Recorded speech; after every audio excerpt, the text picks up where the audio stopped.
Galbūt kaupiate pensijai, galbūt svarstote kaupti pensijai ir susidūrite su tokiu terminu kaip trečios pakopos pensijų fondai. Sveiki, mano vardas Laura, esu kvalifikuota investicijų patarėja, dirbanti finansų ir investavimo sektoriuje 7 metus. Šiame video su jumis pasidalinsiu, kas yra trečios pakopos pensijų fondai, kaip atsirinkti bendrovę, kokios mokesčius mokėsime tai bendrovei už finansų valdymą, už investicijų valdymą, ir kokios lengvatos yra iš valstybės pusės, jeigu kaupsime trečioje pakopoje, ir be abejo, kokios yra sąlygos, kiek ten yra lankstumo, kiek yra suvaržymų.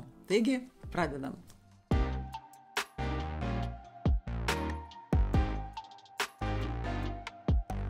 Kas yra trečios pakopos pensijų fondai?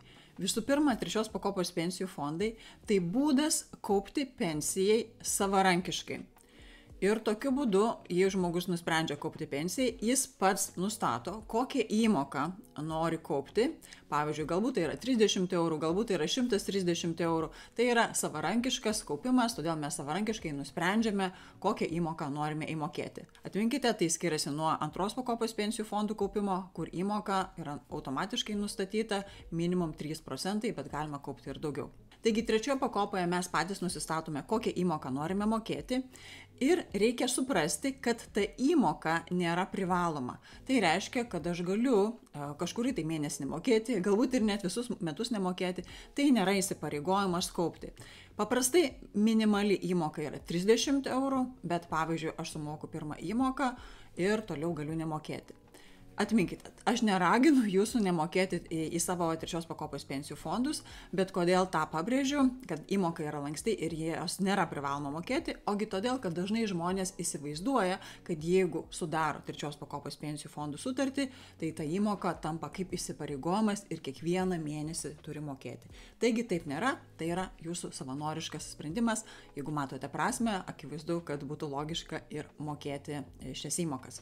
Kai pasirenkam investuoti per trečios pakopos pensijų fondus, turime suprasti, kad mes vis tik tai nusprendžiame kaupti savo pensijai. Ir tai šis produktas yra skirtas būtent ilgalaikiam investavimui, kai mes kaupiame iki pat pensijinio amžiaus arba bent jau 5 metai iki oficialaus pensijinio amžiaus. Kodėl 5 metai? Apie tai truputį vėliau. Tarkim, jūs intensyviai svarstote pradėti kaupti savo pensijai, o galbūt jau kaupėte ir galvojate, įdomu, ar pačią geriausią vietą šiam kaupimui pasirinkau. Taigi, kaip pasirinkti bendrovę, norint kaupti trečios pakopos pensijų fonduose? Ir čia mums į pagalbą ateis Lietuvos bankas su savo ruošiamomis ataskaitomis būtent apie trečios pakopos pensijų fondų dalyvių veiklos rezultatus. Taigi, pasižiūrėkime į tas ataskaitas. Taigi, į paiešką įveskime Lietuvos bankas, pensijų fondai. Ir keliaukime į veiklos rodikliai. Ir čia atsidarome puslapį, kuris vadinasi trečios pakopos pensijų fondų rezultatai. Atsisiunčiame naujausią numerį ir jį atsidarome. Štai, šis dokumentas atrodo taip. Iš pradžių tai gali atrodyti truputį gremėzdiškai ir gąsdinančiai, bet šis dokumentas mums labai padės atsirinkti bendrovės, į kurias vertėtų dėti savo pinigus pensijai. Ką mes galime suprasti iš šitos ataskaitos? Tai visų pirma, kas siūlo Lietuvoje trečios pakopos pensijų fondus. Ogi trečios pakopos pensijų fondus Lietuvoje siūlo, žiūrime, Luminor bankas, SB Asset Management, tai bus Šiaulių banko padalinys, SEB bankas, SEB investicijų valdymas, Swedbankas su Swedbank investicijų valdymo bendrovė ir Luminoras bei Go indeksas. Taigi turime 5 bendrovės, kurios siūlo trečios pakopos pensijų fondus, 4 bendrovės yra bankai ir 1 bendrovė yra ne bankas, būtent tai yra Go indeksas. Matome, kad šios bendrovės turi 3 krypčių, galima sakyti, pensijų fondus. Ir jie yra suskirstyti pagal rizikas. Matome, kad tai yra akcijų pensijų fondai, yra mišraus investavimo pensijų fondai ir yra obligacijų pensijų fondai. Tai kai mes išsirinksime bendrovę, jau bus paprasčiau išsirinkti, kurį fondą investuoti. Jūs turite išsirinkti 2 dalykus. Visų pirma, turite išsirinkti bendrovę, kurioje kaupsite trečiąją pakopą, ir turite išsirinkti kryptį, kurioje kaupsite savo pensiją. Tai iš minėtų krypčių yra akcijų kryptis, mišri kryptis ir obligacijų kryptis. Tai turime 5 bendrovės ir kiekviena bendrovė turi ne po vieną fondą. Matome lentelėje, kad jeigu suskaičiuojame, matome, kad tai yra netgi 21 fondas, į kurį galime investuoti. Taigi, kaip atsirinkti, į kurį fondą investuoti? Tai dėmesio. Jeigu jums yra iki 50 metų, tai jums rekomenduojama kaupti akcijų pensijų fonduose. Kai kurie fondų pavadinimai mums palengvina ir automatiškai suponuoja, kad mums reikėtų rinkti šitą fondą. Na, pavyzdžiui, Luminor ateitis 1650, tai akivaizdu, kad jeigu jums yra 16 metų arba iki 50 metų, tai yra nuo 16 metų iki 50 metų, jums rekomenduojama rinkti šitą fondą. Apskritai, žiūrint į akcijų fondų šitą stulpelį, rekomendacija yra tokia, jeigu jums yra iki 50 metų, jūs turėtumėte rinktis akcijų pensijų fondus. Kodėl būtent rekomenduojama rinktis akcijų pensijų fondus, jeigu jums yra iki 50 metų, ogi todėl, kad jums iki oficialiosios pensijos, iki to oficialaus pensijinio amžiaus yra likę daugiau negu 10 metų, o ką tai reiškia investavimo pasaulyje? Tai reiškia, kad tai yra pakankamai laiko, jeigu jūsų turtas patirtų riziką, kad tas turtas dar spėtų savo vertę atstatyti. Taigi rizikuoti nereikėtų bijoti ir rinktis saugesnės rizikos fondų, jeigu jums jau yra, dar nėra 50 metų. Jeigu jums yra tarp 50 ir 60 metų, tuomet rekomenduojama rinktis mišraus investavimo fondus, tai būtent kurie susidaro iš akcijų ir obligacijų santykio tam tikro. Paprastai tai būna apie 50% akcijų, gali būti šiek tiek daugiau, gali būti šiek tiek mažiau ir kita dalis yra obligacijų fondų, kuri turi nuosaikesnę riziką ir netaip smarkiai svyruoja vertės. Na ir jeigu jums jau yra apie 60 metų, tuomet rekomenduojama jau savo turimą turtą, įsivaizduokit, kad jūs jau kaupėte pensijai ne 1 metus ir ne 60 pradedate savo kaupimą, tai tuomet su amžiumi tą riziką reikia mažinti ir kai jums jau yra 60, tuomet rekomenduojama turtą laikyti obligacijų pensijų fonduose. Dar kreipiu dėmesį, kad fondai šioje lentelėje, būtent išvardinti fondai, kitų fondų ir nėra, 3 pakopos pensijų fondų, visi, kurie yra šioje lentelėje, jie dirba skirtingą laikotarpį. Vieni fondai yra įkurti seniau, kiti fondai yra įkurti visai neseniai. Toks pavyzdžiui, vienas naujausių fondų, tai yra GoIndex pasaulio akcijų fondas. Na, apskritai, GoIndex pensijų fondai atsirado Lietuvoje visai neseniai, tai yra naujai įkurta pensijų fondų bendrovė. Taigi akcijų pensijų fondai yra sudaryti iš 100% akcijų, ką ir matome čia stulpelyje, o mišraus investavimo fondai sudaryti iš dalies akcijų ir obligacijų. Obligacijų fondai sudaryti iš 100% obligacijų, ką mes ir matome šitame stulpelyje. Rodo 0 rizikingų aktyvų, tai reiškia nėra akcijų. Tai kaip išsirinkti bendrovę? Turime 21 fondą, 5 bendrovės, dabar kurią bendrovę mums išsirinkti? Kadangi mes jau išsiaiškinome, kiek mums metų ir žinome, į kurį segmentą žiūrėti, tai pavyzdžiui, jeigu jums yra 40 metų ar 35 metai, mes žiūrime į akcijų pensijų fondų rezultatus. Ir renkamės tikriausiai tą bendrovę, kuri rodo geriausius rezultatus ilguoju periodu. Būtent pabrėžiu ilguoju periodu. Kas yra tas ilgasis periodas? Tai yra, mano manimu, bet kas yra ilgiau negu 5 metai. Jeigu fondas tik dirba metus, 2, na pavyzdžiui, kaip GoIndex, galbūt jis dirba puikiai ir galbūt jo perspektyvos tikrai labai geros, bet mes neturime to fondo ilgalaikių rezultatų.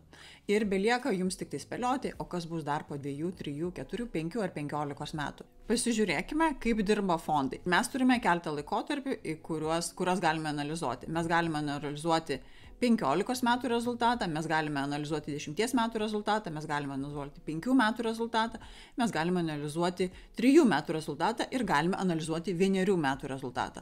Bet rekomenduoju pradėti savo analizę nuo ilgiausio laikotarpio, tai yra kiek fondas dirba ilgiausiai, tai yra 15 metų. Ir matome, kad ne visi fondai turi istorinius duomenis ir ne visi dirba taip ilgai. Žiūrint į lentelę ir žiūrint į 15 metų duomenis, turime 2 lyderius.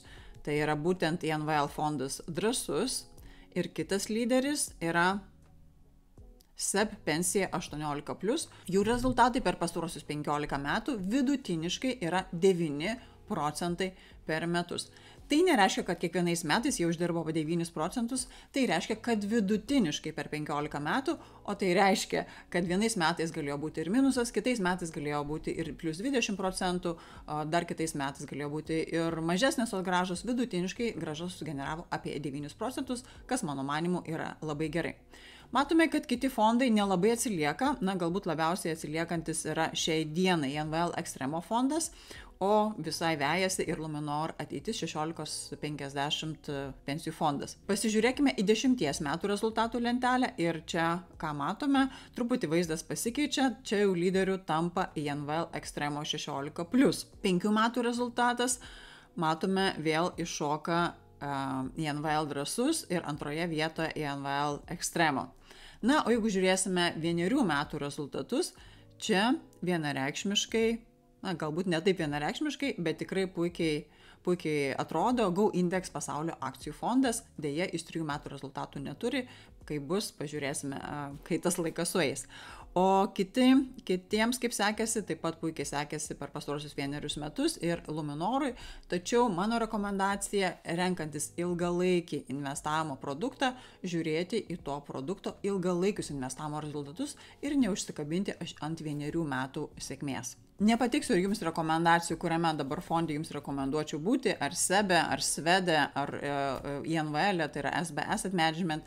Noriu, kad šitas išvadas pasidarytumėt patys. Tačiau atkreipiu dėmesį, kad, pavyzdžiui, Swedbanko rezultatų, ilgalaikių rezultatų istorinių duomenų mes neturime, ilgiausia, kad turime, tai yra 3 metai ir matome, kad tie 3 metai jiems visai neblogai sekėsi, jie yra numeris 2. Ir tikrai pakomentuosiu truputį apie fondą INVL Drąsus, nes jis čia labai gražiai tarsi lenkia visų bendrovių fondus ir pasižiūrėsime, kas tai per fondas, kad jūs galėtumėte pasidaryti išvadas, ar verta vien tik pasižiūrėjusius skaičius rinktis šitą kryptį. Nes ši kryptis yra pakankamai specifinė, tad turėtume suprasti, kur jie investuoja ir būtent kodėl atsiradusi tokia didžiulė grąža per pastarosius 10-15 metų pas juos. Pasivaikščiokime truputį tarp bendrovių puslapius ir pasižiūrėkime, kaip atrodo jų 3 pakopos pensijų fondų pasiūlymai. Taigi Luminoras, mes matome, kad yra 2 pasiūlymai investuojantiems, tai yra tiems, kuriems yra iki 50 metų, yra vienas fondas Tvari ateitis ir iš lentelės prisiminsim, kad tai yra gan naujas fondas, kitas fondas yra 1650. Tiems, kam yra nuo 50 iki plus minus 60 metų, rekomenduojama Luminor ateitis 50-58 ir čia tik 50% investuojama į akcijas. Ir tiems, kam jau yra apie 60 metų, į akcijas apskritai neinvestuojama ir fondas vadinasi Luminor ateitis 58. Nuėję į Swedbank puslapį mes matome, kad yra 3 fondai, tai pensijos fondas 18+, pensijos fondas 50+, ir pensijos fondas 60+. Atkreipiu dėmesį, kad Swedbank'e automatiškai yra perkeliami fondai pagal rizikos grupę priklausomai nuo jūsų amžiaus, tas yra, manau, labai gerai. Taigi pensijos fondas 18+, 100% investuoja į akcijas, pensijos fondas 50-60% į akcijas ir pensijos fondas 60+, tik tais 70% į obligacijas ir šiek tiek investuoja vis tik tai akcijas. Tai tiems, kas nori šiek tiek didesnės rizikos ir pensijos laikotarpiu, ne pensijos laikotarpiu, o prieš pensiją, kai jums yra 60 metų, galima rinktis, pavyzdžiui, Swedbank fondą, nes jame bus didesnė šiek tiek rizika ir tikėtina šiek tiek didesnė grąža. Atkreipiu dėmesį, kad Swedbank'e nebėra galimybės kaupti 3 pakopą per investicinį gyvybės draudimą. Anksčiau jie turėjo tokį produktą saugi pensija ir jį pardavinėjo kaip 3 pakopos kaupimo būdą, tačiau ten buvo investicinio gyvybės draudimo sutartis. Dabar tokio produkto nėra, jie turi 3 pakopos pensijų fondus. Ar tai yra gerai, kad jūs turite, tarkim, 3 pakopos sutartį su Swedbanku ir tai vadinasi gyvybės draudimas? Tai nėra nei gerai, nei blogai. Greičiausiai toje sutartyje yra šiek tiek didesni mokesčiai, o kokie tie mokesčiai yra pas jūs, galėsite pasižiūrėti atsivertę savo metinės ataskaitas, o kokie yra mokesčiai Swedbank'e 3 pakopos pensijų fonduose, apie juos truputį vėliau video. SEBank'e 3 pakopą galima kaupti 2 būdais, taigi neapsirikite, kurį pasirenkate. Galima kaupti per investicinį gyvybės draudimą ir per 3 pakopos pensijų fondus. Šiame video analizuoju būtent 3 pakopos pensijų fondus, o kitame video bus apžvalga ir būtent investicinio gyvybės draudimo. Taigi žiūrime, kokiegi tie 3 pakopos pensijų fondai yra SEBank'e. SEB bankas šiai dienai siūlo net 4 trečios pakopos pensijų fondus, vėlgi galima rinktis pagal savo amžių, nuo 18 iki 49, paskui nuo 50 iki 57 ir nuo 58 metų. Ir atkreipiu dėmesį, kad SEB klimato kaitos fondas yra indeksinis fondas, jis nėra aktyviai valdomas, o paprastai indeksiniai fondai turi mažesnį valdymo mokestį, tą apžvelgsime būtent, kai kalbėsime apie mokesčius vėliau video. Visi kiti tie 3 fondai yra aktyviai valdomi ir greičiausiai jie turės šiek tiek didesnius valdymo mokesčius. Tai mums beliko apžvelgti Šiaulių banką ir GoIndex. Pasižiūrim. Šiaulių banko fondai anksčiau buvo INVL Asset Management fondai. INVL dabar sujungė mažmeninius verslus su Šiaulių banku ir fondo valdytojai iš INVL perėjo į Šiaulių banką ir valdo tuos pačius fondus, tie patys žmonės, tik tais po kitų pavadinimų. Taigi, jeigu esate INVL klientas, jau tikriausiai žinote, pastebėjote, kad tapote Šiaulių banko klientų. Šiaulių bankas INVL turi 5 fondus. Turi ekstremo, medijo, stabilus, drąsus ir apdairus. Taigi galime rinktis iš 5 fondų. Na, ne visi pavadinimai mums parodo, pagal kokį čia amžių turėčiau pasirinkti šitą fondą. Ekstremo ir drąsus fondas yra skirtas tiems, kam yra iki 50 metų. Medijo ir apdairus fondas yra skirtas tiems, kam yra iki 60 metų. Na, o stabilus fondas yra skirtas tiems, kam yra virš 60 metų. Prie INVL dar grįšime, turime pasigilinti, kasgi ten per fondas, tas fondas drąsus. Bet dabar apžvelkime, pasižiūrėkime, ką siūlo mums GoIndex 3 pakopoje pensijų fonduose. Keliaukime į jų puslapį, atsiverčiame 3 pakopą ir keliaujame į fondai ir rezultatai. Matome, kad GoIndex mums siūlo tik tais 2 kryptis: pasaulio akcijų kryptį, kur yra 100% akcijų, ir subalansuota kryptį, kur yra 60% akcijų. Na ir iš mano rekomendacijų, anksčiau mūsų darytų analizių, galite suprasti, kad subalansuota kryptis yra skirta tiems, kam yra nuo 50 metų iki 60 metų. Na, o tiems, kam yra virš 60 metų, likti GoIndex fonde jau yra šiokia tokia rizika, nes fondas gali, nesakyčiau, labai smarkiai, bet gali susviruoti. Bet gali būti, kad GoIndex, kadangi tai yra jauna įmonė, dar nespėjo prisirinkti virš 60 metų gan didelės klientų bazės, kad jiems reikėtų sukurti obligacinį 100% obligacijų fondą, pavyzdžiui, stabilų fondą. Apžvelgėme nemažai fondų: SEB, SVED, GoIndex, Šiaulių bankas, Luminoras. Kurgi investuoja šie fondai? Kai jūs galvojate apie savo ilgalaikio portfelio strategiją ir jeigu renkatės ir jau investuojate per 3 pakopos pensijų fondą arba planuojate jau investuoti per 3 pakopos pensijų fondą, turėkite omeny, į kurią kryptį būtent investuoja šie fondai. Taigi pasižiūrėkime, kokiagi tai yra kryptis ir kaip ją atrasti. Pateiksiu kelius pavyzdžius, kaip analizuoti ir kur ieškoti tos krypties. Pasižiūrėkime, kur investuoja SEB fondas Pensija 18+. Jis turi lyginamąjį indeksą, kurį stengiasi atkartoti. Kas yra tas lyginamasis indeksas? Čia tiesiog paminėsiu, kad tai yra tiesiog kaip toks šablonas, kaip benchmarkas, į kurį stengiasi fondas lygiuotis, tačiau kadangi tai yra aktyviai valdomas fondas, jis 100% į šitą indeksą nesilygiuoja. Jis paima jį kaip bazę, tačiau daro ir savo kažkokius tai sprendimus, kurie arba pasiteisina, arba nepasiteisina. Taigi SEB 18+, pensijų fondų lyginamasis indeksas yra MSCI ACVI. Iš tikrųjų galima paguglinti ir pasižiūrėti, kas tai per indeksas. Klimato ateities fondas turi labai panašų indeksą, tik su kita pakraipa, tai yra Climate Change pakraipa. Atsidaręs Swedbanko Pensija 18+ fondo pagrindinės informacijos dokumentą, čia mes suradome lyginamą indeksą. Kartais lyginamą indeksą surasti tikrai nėra taip paprasta. Ir čia teigia, kad fondo investicijų grąža lyginama su lyginamo indeksus, kurio sudėtis yra 90% MSCI pasaulio visų valstybių indeksas. Jo sutrumpinimas pateiktas ir 10% keliauja obligacijas. Taigi, Swedbankas atkartoja praktiškai tą patį arba labai panašų indeksą MSCI World. Suradę Luminoro pensijos 1650 lyginamą indeksą, matome, kad 85% pasaulio akcijos ir 15% besivystančių rinkų MSCI Emerging Markets. Ką tai reiškia? Iš tikrųjų, MSCI ACVI indeksas, kurį naudoja SEBas, yra praktiškai tas pats, ką naudoja Luminoras, tik Luminoras parenka 2 indeksus, World ir Emerging Markets atskirai, o ACVI indeksas yra 2 viename, Emerging Markets kartu su Global kartu sudėjus. Kodėl aš taip giliai kapstau ir kur aš čia suku? Ką aš noriu tuo parodyti, kad jeigu jūs investuojate trečioje pakopoje per SEBA, Svedą, Luminorą, Šiaulių banką, Go indeksą, visur jūsų turtas bus investuotas plius minus į vienos krypties investicinę kryptį, tai yra į akcijų pasaulio investicinę kryptį. Aišku, jeigu jums yra iki 50 arba bent jūs pasirinkote tos krypties rizikos fondą, tai visi jūsų pinigai bus investuoti į plačiai paskirstytą pasaulio akcijų fondą, kurie remiasi MSCI World ar MSCI SV indeksais. Jeigu nukeliaujame į Go index pasitikrinti, ar tikrai tiesa, ką aš sakau, kaip yra pas Go index, ir pasižiūrim lyginamasis indeksas ir matom tas pats 100% MSCI SV indeksas. Tai tas pats buvo Swedbank'e, tas pats buvo SEB banke ir tas pats buvo Luminore. Kaip yra Šiaulių banke, INVL fonduose, jeigu mes žiūrim į INVL Extremo fondą ir čia yra lengva vėlgi rasti tą lyginamą indeksą, matome, kad 85% yra MSCI World ir 15% Emerging Markets. Tai reiškia, kad INVL pasirinko ne MSCI SV indeksą, kur jau yra Emerging Markets, jis susidėliojo tą sudėtį iš Global ir Emerging Markets fondo MSCI. Taigi, jeigu mes investuosime ar per SEBA, ar per Svedą, ar per Luminorą, ar per Go indeksą ir rinksimės akcijų kryptį, visuose fonduose bus praktiškai ta pati global kryptis.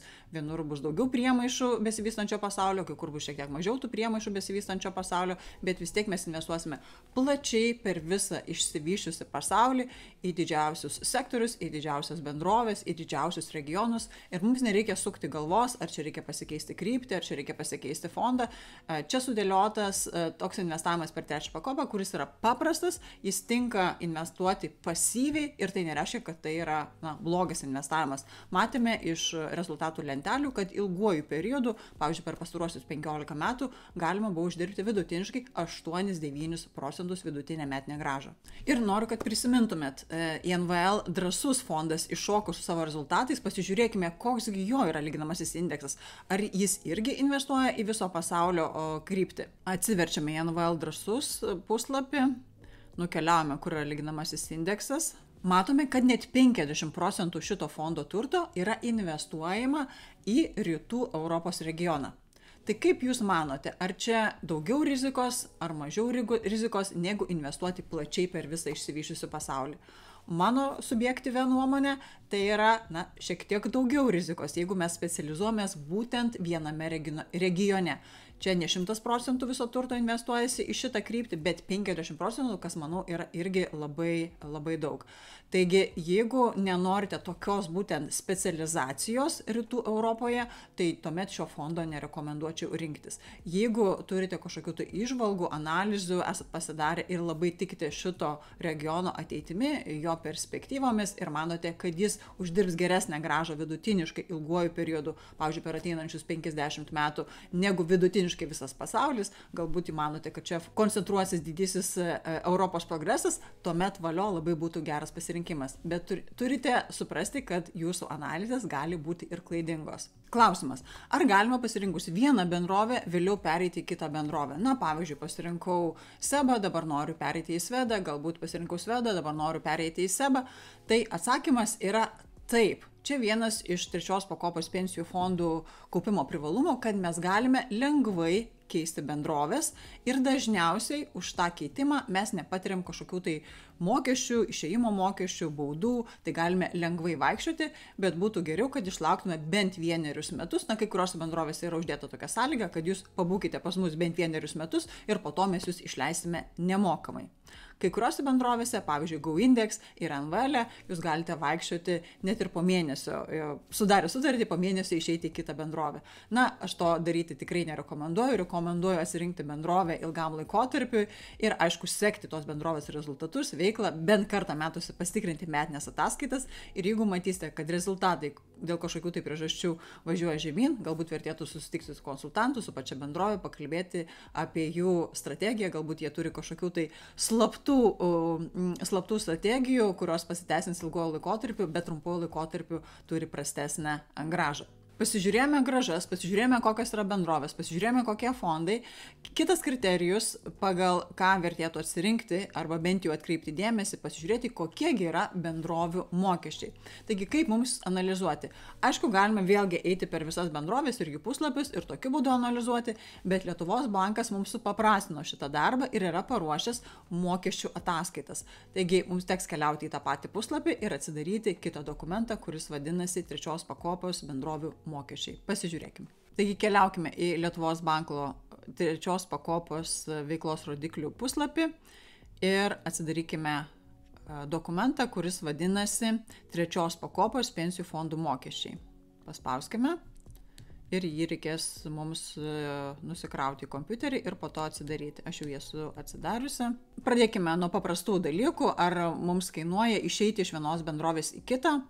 Ir čia yra išėjimo mokesčiai. Matome, kad dvi bendrovės iš viso neturi išėjimo, tai yra perėjimo į kito pensijų fondą arba kitą pensijų fondo bendrovę mokesčių. Tai yra NVL fondai ir Šiaulių banko fondai ir GoIndex fondai mūsų visiškai nebaudžia. SEB bankas, Luminoras ir Swedbankas gali taikyti iki 0,5% išėjimo mokestį, bet jeigu mes nueisime į to banko puslapius, ką aš padariau prieš šitą video pasiruošimą, tai mačiau, kad ten iš tikrųjų nėra tų mokesčių, jie nėra taikomi, taigi galime drąsiai vaikščioti iš vienos bendrovės į kitą, bet būtų gerai išlaukti bent 1 metus, tuomet tas mokestis tikrai nebus taikomas. Kokie yra kiti mokesčiai, jeigu mes investuojame per trečios pakopos pensijų fondus? Išsiaiškinome, kad investuojame į pasaulio akcijų kryptį, jeigu mums, sakykime, iki yra 50 metų ir už tai, kad yra fondo valdytojas, kuris tas investicijas valdo, galbūt jas valdo aktyviai, kaip minėjau, ir prideda savo kažkokių tai analizių, sugalvoja, koks procentas turėtų būti vieno indekso, koks procentas kito indekso, tuomet yra taikomas valdymo mokestis. Pasižiūrime, kokie yra metiniai valdymo mokesčiai. Ir matome lentelėje yra taikomas mokestis, maksimalus galimas mokestis, tuomet yra dar depozitoriumo mokestis už tai, kad pinigai yra laikomi depozitoriume ir dar yra papildomos išlaidos, kurios gali būti, kurios gali nebūti. Siūlyčiau atkreipti dėmesį į tą taikomą mokestį, o visi ir aišku depozitoriumo mokestis būtinai prisisumuos, mes jo neišvengsime, kitos išlaidos gali būti, gali nebūti. Ir žiūrint į šitą lentelę, matome, kad pigiausias fondas yra SEB klimato ateitis, yra 0,39%, tai reiškia mažiau negu 1% per metus nuo viso jūsų investuoto turto. Kitas pigus fondas, taip pat indeksinis fondas, tai yra Luminor tvari ateitis 0,4%. Trečioje vietoje yra GoIndex fondai su 0,6 bei Swedbanko fondai su 0,6 ir 7%. Pats brangiausias fondas yra NVL drąsus fondas, tas, kuris investuoja ir į Rytų Europą, bet čia tokia, sakykim, specifinė būtų labai investicija. Tiems, kas nori specializuotis tame regione, turi sumokėti ir dar tokią kaip ir premiją papildomą už šito fondo pasirinkimą. Kitų fondų mokesčiai SEB dar matom yra ir 0,85 ir 0,75 ir taip toliau, bet dauguma fondų turi iki 1% metinį valdymo mokestį. Ir tai aktyviai valdomiems fondams tikrai nėra didelis mokestis, yra adekvatus mokestis, jis kartais net yra mažesnis kai kuriuose bendrovėse. Kai žmonės investuoja savarankiškai ir perka fondus ne per trečią pakopą, ne per trečios pakopos pensijų fondus, pavyzdžiui, galbūt perka banko fondus, SEB banko fondus, Swedbanko Robur fondus, atkreipkite dėmesį, kad jūs vis tiek mokate valdymo mokestį ir mes jo, kaip ir negalime išvengti, jeigu investuojame savo pinigus per investicinį fondą. Natūralu, kad jisai turi savo metinį mokestį. Taigi, neišimtis yra ir trečios pakopos pensijų fondai, jie natūraliai turi savo valdymo mokestį, kuris yra, sviruoja nuo 0,4% iki 1%. Tai yra tikrai adekvatus, mano manymu, mokestis. Jeigu norim jau visiškai turėti patį mažiausią mokestį trečioje pakopoje, tuomet reikėtų rinktis indeksinius mano paminėtus fondus ir tuomet mokestis bus mažiau negu 0,4%. Atkreipiu dėmesį, kad INVL turi startinį mokestį savo dviejose fonduose, tai INVL Extremo ir INVL Medio. Šitas mokestis yra taikomas pirmaisiais investavimo metais, 30% nuo įmokos, surenkama periodiškai kas mėnesį. Minimali šio mokesčio suma yra 100 eurų per metus, maksimali yra 200 eurų per metus. Jeigu ateiname į INVL iš kitos bendrovės ir toje bendrovėje jau buvome daugiau negu 12 mėnesių ir esame sukaupę daugiau negu 2000 eurų, tuomet šitas mokestis mums nebus taikomas. Bet jeigu startuojame, pavyzdžiui, su 300 eurų įmoka ar su 50 eurų įmoka, tuomet 30% nuo šitos įmokos bus atskaitoma pirmaisiais metais, kol tas mokestis pasieks minimum 100 ir maksimum 200 eurų ribą. Antraisiais metais, trečiaisiais metais ir visais likusiais metais šito mokesčio jau nėra. Kiek laisvės turime kaupiant trečioje pakopoje per trečios pakopos pensijų fondus, būtent konkrečiai. Taigi laisvės turime nemažai. Galime keisti bendrovę, galime keisti įmoką, galime įmokos nemokėti. Ir kita laisvė yra, kad pinigai, kai jau sulauksime pensijinio amžiaus, tiksliau 5 metai kaip oficialus pensijinio amžiaus, mes tos pinigus galime nusimti visus, galime nusimti dalimis, galime nenusimti ir toliau laikyti. Žodžiu, ką noriu pasakyti, nėra prievolės mums pirkti anuitetą, išsimokėti dalimis ir taip toliau. Taigi jūs sprendžiate, kaip toliau disponuoti savo turtu. Vienintelis dalykas, kas jūs apriboja, galbūt nesakyčiau, kad apriboja, bet paskatina laikytis tam tikrų taisyklių, tai būtent mokesčių lengvatos. Kaupimas per trečią pakopą, tai yra tiksliau per trečios pakopos pensijų fondus, nebūtų toks patrauklus, mano manimu, jeigu nebūtų mokesčių lengvatų. Taigi, kokios yra mokesčių lengvatos, kaip jos yra taikomas trečios pakopos pensijų fondų kaupimui. O tos lengvatos yra dvi. Visų pirma, yra pelno lengvata, tai jeigu sutartis sudaryta ir išlaikyta ne mažiau negu 5 metai, ir jums iki pensijinio laikotarpio taip pat yra likę nedaugiau negu 5 metai, jūs galite išsiimti pinigus, laisvai išsiimti dalimis, galbūt visą sumą ir nemokėti pelno mokesčio nuo prieaugio. Tai pakartosiu, jeigu jūs pinigus išlaikote bent 5 metus, tai yra sutartis yra netrumpesnė negu 5 metai, ir jums iki pensijinio amžiaus yra likę nedaugiau negu 5 metai, tai tuomet jūs išsimdami pinigus, pavyzdžiui, būdami 64 metų amžiaus ir tarkime, kad pensija yra, oficialus pensinis amžius yra iki 65, tai tuomet būdami 64 metų ar 60 metų ir 1 dienos jau galite išsimti visus pinigus, dalį pinigų ir nemokėti pelno mokesčio nuo prieaugio. Kita lengvata, kokia yra taikoma trečios pakopos pensijų fondams, tai yra lengvata įmokoms. Tai jeigu jūs investuojate per trečios pakopos pensijų fondus, jūs galite susigrąžinti 20% nuo įmokos kiekvienais metais deklaruojant savo pajamas. Tos įmokos iš trečios pakopos pensijų fondų, kurias jūs darote per visus metus, automatiškai atsiranda jūsų deklaracijoje. Na, greičiausiai 99,99%, kad tos įmokos ten tikrai atsiras, bet būtinai visuomet patikrinkite, gali būti ir kažkokių tai išimčių. Taigi įmokos automatiškai atsiranda jūsų deklaracijoje ir automatiškai jums pasiskaičiuoja lengvata, jeigu jūs tos lengvatos jau neišnaudojate per kitus produktus, pavyzdžiui, per investicinį gyvybės draudimą, galbūt turite draudimą savo vaikų ir jau ten kaupėte, pavyzdžiui, apie 125 eurus per mėnesį ir jeigu kaupsite papildomai dar trečios pakopos pensijų fonduose, jau ta įmokos lengvata nebesiskaičiuos šitam produktui, liks tik pelno neapmokestinimas 5 metai prieš pensiją. Dar vienas kabliukas su trečios pakopos pensijų fondų kaupimu, kad už jūs įmokas gali mokėti darbdavys. Tai yra labai patrauklus būdas kaupti pensijai ne savo lėšomis, o darbdavio lėšomis, na, aišku, dalis lėšų bus ir jūsų, tačiau darbdavys, kai kaupia per trečią pakopą, tuomet jis gali kaupti visą įmoką ir neskaityti mokesčių ir nemokėti tų mokesčių valstybei. Na, pavyzdžiui, jeigu jūs norite pats kaupti 100 eurų per mėnesį, jūs tą 100 eurų, tarkime, gaunate su darbo santykiais, jums yra išmokamas atlyginimas ir tam prieš išmokant jums 100 eurų yra sumokama apie 700 eurų, 70 eurų mokesčių. VSD, GPM, PSD.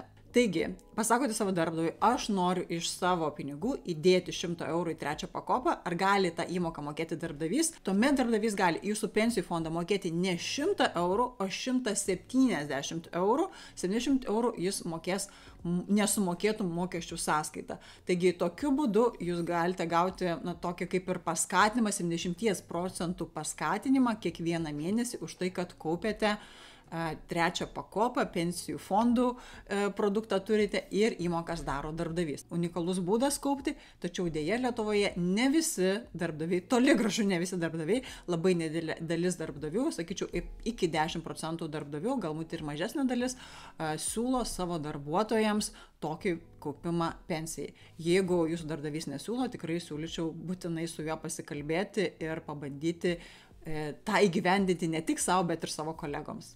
Tai tiek šiandien apie trečios pakopos pensijų fondus. Tikiuosi, turinys jums buvo naudingas. Padėkit man suprasti, ar šis turinys jums buvo naudingas, ar jis buvo jums aiškiai suprantamas ir kokių video ateityje dar norėtumėt, nes mano tikslas padėti jums suprasti įvairius finansinius produktus, priimti teisingus investavimo sprendimus. Tai tiek šiandien. Ate.